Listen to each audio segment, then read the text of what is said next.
أزرق يميل إلى تركواز. لاحظوا درجة اللون، لاحظوا الفرشاة، ولاحظوا ضربات الفرشاة في ألوان السماء، وكيف سأصنع سحب يعني من فراغ. يعني غيبقى اللون الأبيض، ولكن غادي نحاول نوظف اللون الأبيض كسحب. لاحظوا الضربات، ثم كنجيب فرشاة مبللة وكندمج اللون، يعني كياخد مساحة كبيرة في السماء، مع دائما الحفاظ على مساحة اللون الأبيض. لاحظوا الآن اللون البنفسجي والأسود والأبيض. غادي نحاول الآن ندير واحد البساط ديال اللون تحت، كمياه تحت وشلال، ثم غادي نحاول نعمم هذا اللون في شكل ثلاثي. لاحظوا لأن غتكون بحيرة هنا وشلال، ولاحظوا درجة اللون البنفسجي اللي شفتو الآن، وغندخل عليه اللون ديال السماء باش نعطي ليه انعكاس منذ البداية في ألوان الفراش. ونجيب الفرشاة مرة أخرى بنفس الطريقة وندمج اللون. فرشاة بطبيعة الحال مبللة بالماء. لاحظوا اللون التركواز كيفاش كيدخل في البنفسجي. السلام عليكم ورحمة الله وبركاته. تحية طيبة مجددة دائمة ومتصلة إلى كل أحبابي الفنانين الطيبين في حلقة جديدة ومنظر طبيعي جديد. اليوم إن شاء الله سنتعلم بطريقة جديدة واحترافية رسم الشلالات والصخور في المناظر الطبيعية. فقبل ما نبدأ ما تنسوش الاشتراك والضغط على زر لايك والبارطاج بين أحبابكم وأصدقائكم، ودائما شدوا معي الرحال، ودائما تابعوا معي. اللون الأبيض الفرشاة، وغندير في الفراغ اللي بقى فيه اللون الأبيض غنملئو بلون السحب، وبالتالي غادي يوقع واحد الاندماج، واحد التداخل لوني ما بين اللون الأبيض واللون اللي في السماء تركواز أزرق، وتبان السحب متداخلة. لاحظوا طريقة سهلة. الفراغ كنملئوه لكن كندخل شيئا ما في اللون الأزرق. لاحظوا الفرشاة والطريقة ديال التدوير وديال اللعب باللون باش نحدد يعني السحب. الآن مرة أخرى اللون التركواز كنضيف عليه اللون الأزرق تانت أو مركز، وكندير واحد البساط هنا فوق اللون البنفسجي كأشجار غتكون في الخلفية. أشجار غتكون في الخلفية ديال المنظر ديالي. لاحظوا الدرجة ديال اللون.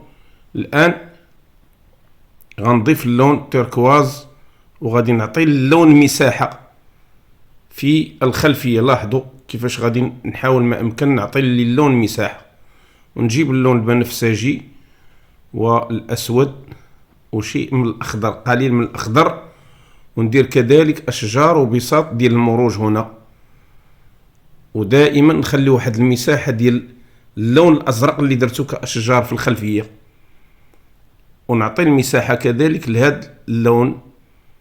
ثم غتبان كوكتيل ديال الأشجار كيف ما كتشوفوا أحبابي، ونأطر المنظر اللي عبارة عن أشجار وصخور وشلال. لاحظوا الأشجار متنوعة وملونة كيف ما غتشوفوا من بعد إن شاء الله. تأطير سهل تماما، كنلعب على مساحة خط الأفق فقط. اللون الأبيض والأصفر ولون البنفسجي والأزرق غيعطيني لون خافت ما بين أخضر و يعني أصفر وأبيض. ثم غنديرو إضاءة هنا في الأشجار اللي في الخلفية، وغادي ندير إضاءة فقط، غنديرها على الجهة اليمنى كيف ما كتشوف. ثم غنمشي بخطوط متوازية في الأشجار. لاحظوا كيفاش كيبان التوازي ديال لون الإضاءة في المنظر ديال الأشجار. وبخفة كنختم الضربات ديالي ثم بنفس اللون كنجيب فرشاة مسطحة انجولو وكندير بساط ديال المروج هنا، لاحظوا بنفس اللون وبنفس الطبقة، ونضيف عليه اللون الابيض من الفوق كاضاءة اخيرة، غيعطيني يعني خلفية ديال الاشجار ومروج غتبان بعيدة كما ترون احبابي. نضيف اللون الابيض على اللون غيبان خافت شيئا ما كيف ما كتشوفوا الان. ثم غنجيب فرشاة لسان الطير وغندير اللون الاسود والبنفسجي وندير جذوع رقيقة. هنا راني قويت اللون باش تبان يعني الجذوع. اللون البني خليط من الاحمر والاصفر والاسود والازرق والاخضر، وقللت الازرق والاخضر في اللون، يعني غناخذ من جميع الاطراف ديال اللون الالوان اللي كاين في المنظر وغادي نديرهم في هذا لون الظل. لاحظوا غنعمم به الاشجار كاللون الاول، لون ظل او لون فراش او لون عمق. ثم غنضيف على نفس الطبقة اللون الاصفر وغنضيفها من الفوق باش ننوع حتى لون الظل يبان متنوع كما سترون، وتبان الخلفية ديال الوان الظل كذلك متنوعة باش نحظى بواحد الواقعية. لاحظوا الاشجار. ثم غنبدا في البساط لتحت، اشجار اشجار الصنوبر اللي كاينه وسط الاشجار البنيه اللي كتلاحظوا باللون الاسود والاخضر، ندير لها لون الظل ديالها، ثم نرجع اللون البني اللي درت به الاشجار ونضيف عليه اللون الاخضر والاسود. لاحظوا طبقات اللون ونديرها في البساط، لان في البساط غتكون مروج وحشائش. لاحظوا غنحاول ندير بساط ديال اللون بطريقه سهله. لاحظوا اللون فين غنوزعو، غادي نديرو في البلاصه اللي غادي ندير اللون الاخضر والاصفر كاضاءه، ثم لتحت غندير اللون الاسود والاحمر لان الفوق غتكون مروج وتحت غتكون صخور. ونحاول دائما ندير المساحه ديال اللون اللي فيه المروج باللون الاسود والاخضر، وفي المنطقه اللي فيها الصخور اللون الاسود والاحمر، ونفرق ما بين الالوان من حيث لون الضوء. منين نبدا نستعمل في لون الضوء كنفرق ما بين الالوان. لاحظوا الان دمجت اللونين، دابا دخلت اللون في اللون، ونكمل ما تبقى من اللون ديال الظل. الان غندير انعكاس ديال الالوان ديال المروج والبساط تحت باللون الاسود والازرق والبنفسجي تحت. لاحظوا كنسرح اللون ثم كندمجو بفرشاة مبللة، كنعطيه مساحة يعني صغيرة ماشي بزاف. ثم نفس الطريقة بالنسبة للمروج البعيدة اللي درتها في الاول، غندمج بفرشاة مبللة اللون البرتقالي. الان لاحظوا الدرجة، غنبدا الان ندير في الاضاءة في الاشجار على الجانب الايمن ضربات خفيفة. لاحظوا كنحاول ما امكن ندير الاضاءة على الجانب الايمن دائما، ونوزع بطريقة خفيفة كيف ما كتشوفوا ضربات على رؤوس الاصابع، وكنخلي مساحة ديال لون الظل باش يبان التناغم اللوني ويبان الضوء والظل. وهاد المسألة حاولوا احبابي تفهموها. هنا غندير الاضاءة من الجانب الايسر، يبقى دائما الانعكاس خارج مباشرة. كذلك بالنسبة لجميع الاشجار كندير الاضاءة باللون البرتقالي. الان اللون الاخضر درجة اخرى، بطبيعة الحال درجة مضيئة كيف ما كتشوفوا. كندير الطبقة الاولى ديال لون الضوء في المروج الخضراء، كنحاول ما امكن ما نعممش اللون، يعني كنديرو في مساحات فقط وكنحتفظ على لون الظل كما سترون.